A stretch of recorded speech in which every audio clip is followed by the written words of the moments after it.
BSF কৃষি জমির মধ্যে দিয়ে কাঁটাতার দিচ্ছে। কাঁটাতার দেওয়ার জন্য নির্বিচারে কাটা হচ্ছে গাছ।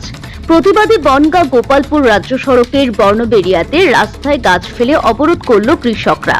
বিএসএফ এর আশ্বাসে 2 ঘন্টা পরে উঠল অবরোধ। উত্তর 24 পরগনার ঝাউডাঙ্গা গ্রাম পঞ্চায়েত এলাকার বর্ণবেড়িয়াতে কৃষি জমির মধ্যে দিয়ে কাঁটাতার দিচ্ছে বিএসএফ এবং অবৈধভাবে গাছ কাটার অভিযোগ তুলে বুধবার সকাল 8টা থেকে বনগাঁ গোপালপুর রাজ্য সড়কের বর্ণবেড়িয়াতে রাস্তায় গাছ ফেলে অবরোধ শুরু করে স্থানীয় কৃষকরা। পরবর্তীতে ঘটনাস্থলে পৌঁছায় গাইঘাটা থানার পুলিশ ও বিএসএফ এর তরফ থেকে কাঁটাতার তুলে দেওয়ার আশ্বাসের পরে অবরোধ তুলে নেয় কৃষকরা। এ বিষয়ে স্থানীয় কৃষকরা জানিয়েছে, পুরোপুরি অবৈধভাবে কৃষি জমির মধ্যে দিয়ে কাঁটাতার দিচ্ছে বিএসএফ এর ঊর্ধ্বতন কর্তৃপক্ষের সঙ্গে যা কথা ছিল তার না মেনে কৃষি জমির মধ্যে দিয়ে কাঁটাতার দিচ্ছে, কেটে দেওয়া হচ্ছে গাছ এবং নানা সময় বিএসএফ এর তরফ থেকে কৃষকদের উপর অত্যাচার করা হয় বলে অভিযোগ করেন তারা। আপাতত কাঁটাতার তুলে নেওয়ার আশ্বাসে তারা অবরোধ তুলে নিয়েছে। অবরোধ করেছে অ্যাকচুয়ালি বিএসএফরা যেখান দিয়ে তার কাটাগুলো টানাচ্ছে ওটা সঠিক জায়গাতে টানেনি, অবৈধভাবেই হয়েছে এটা তার কাটাটা, যে কারণে কৃষকদের যাতায়াতে এবং ফসলাদি আনতে গেলে তাদের সমস্যা হচ্ছে। এমনকি সারা দিনে 4টের সময় তারা বাঁশি বাজিয়ে দেয় বিএসএফ, এইভাবে কৃষকরা এই জন্য ভীষণভাবে মানে অসুবিধা পেতে পড়ে। গাছ কেটেছে, কলা গাছ কেটেছে, বেগুন গাছ কেটে দিয়েছে কৃষি। হ্যাঁ, কৃষকরা চাইছে যে বর্ডারে ফেন্সি হোক, কিন্তু সঠিক জায়গা দিয়ে যেটা যে নিয়ম আছে সেই নিয়ম মেপে তারা যত তাড়াতাড়ি পারুক সঙ্গে ফেন্সিটা হোক তারাও চাইছে। তাতে কী হবে, পার্মানেন্টলি সলিউশনটা তারা চাইছে খুব তাড়াতাড়ি। কিন্তু যেখান দিয়ে তারা তার কাটা নিচ্ছিল সেটা সঠিক না, অবৈধ, যে কারণে আজকে অবরোধ করা হয়। এবং এই অবরোধ তা প্রায় 3 ঘন্টা প্রায়।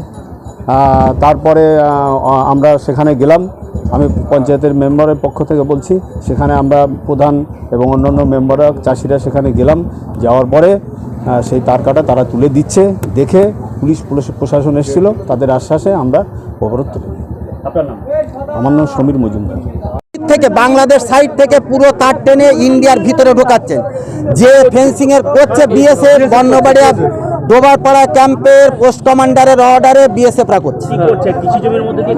সব কৃষি জমির মধ্যে প্রচুর ফসল কেটেছে, গাছ কেটেছে, পটল গাছ কেটে দিয়ে চাষিদের ক্ষতি করে পুরো ইন্ডিয়ান দিকে সেই তার টানা হচ্ছে, কাটা তার, যেটা আমরা একেবারে অবৈধ মনে করছি, বেআইনি মনে করছি। যার জন্য আজকের বর্ণবাড়িয়ার মানুষ সমবেতভাবে পথ অবরোধ করে প্রতিবাদ জানাচ্ছে। আমরা চাইছি উপর নেতৃত্ব হস্তক্ষেপ করুক, আগামী দিনে যাতে এখানকার মানুষ সুস্থভাবে বাস করতে পারে তার সুব্যবস্থা করুক।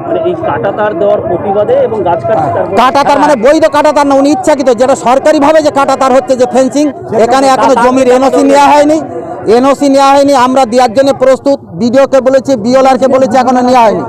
উনি অবৈধভাবে বেআইনিভাবে ইচ্ছা মতন যেখান সেখান থেকে ঘিরছেন, গাছপালা কাটছেন কোনো গভর্নমেন্ট অর্ডারে।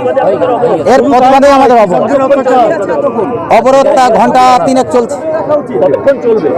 আমরা আপাতত ওদের সঙ্গে যে আলোচনা হয়েছে, ওনারা ভুল স্বীকার করে তার খুলে দিচ্ছেন, ফেন্সিং খুলছেন। আপাতত আমরা তুলে নেব এবং আগামী দিনে সিও সাহেবের সঙ্গে মিটিংয়ে বসা হবে। এলাকার মানুষ পঞ্চায়েত প্রতিনিধিদের নিয়ে সেই প্রতিশ্রুতি দিয়েছেন ক্যাম্পের সাহেব, সেই মতন আমরা এখন অবরোধ তুলে নিচ্ছি আপাতত। স্থানীয় ঝাউডাঙ্গা গ্রাম পঞ্চায়েত প্রধান জানিয়েছেন, কৃষকদের অভিযোগ ছিল তাদের জমির মধ্যে দিয়ে কাঁটাতার দিচ্ছে বিএসএফ। সেই অভিযোগে কৃষকরা দীর্ঘক্ষণ অবরোধ করে রেখেছিল। পুলিশ ও বিএসএফ এর উপস্থিতিতে আলোচনা করে অবরোধ তুলে নিয়েছে কৃষকরা। যে বর্ণবাড়িয়া, যে আমার এলাকার মধ্যে বর্ণবাড়িয়া স্থানে চাষিরা সব রাস্তা অবরোধ করেছে। তার কারণ হলো বিএসএফরা রাস্তা মানে চাষির উপর দিয়ে তার কাটা দিচ্ছে। তার কাটা দেওয়া হলো নির্দেশ, মানে ওদের ছিল না, যেখানে 0 পয়েন্টে দেওয়ার কথা তারা চাষের জমির উপর দিয়ে দিচ্ছে। তার জন্য ওরা বিক্ষোভ করেছে।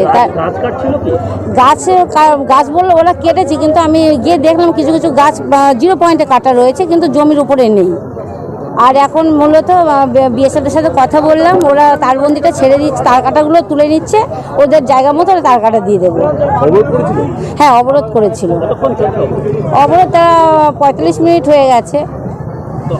এলাকার লোক বলছে যে 2-3 ঘন্টা ধরে না, আমি এসে 45 মিনিট হয়ে গেছে, কিন্তু 2-3 ঘন্টা ওনারা অবরোধ করে থাকতে পারে।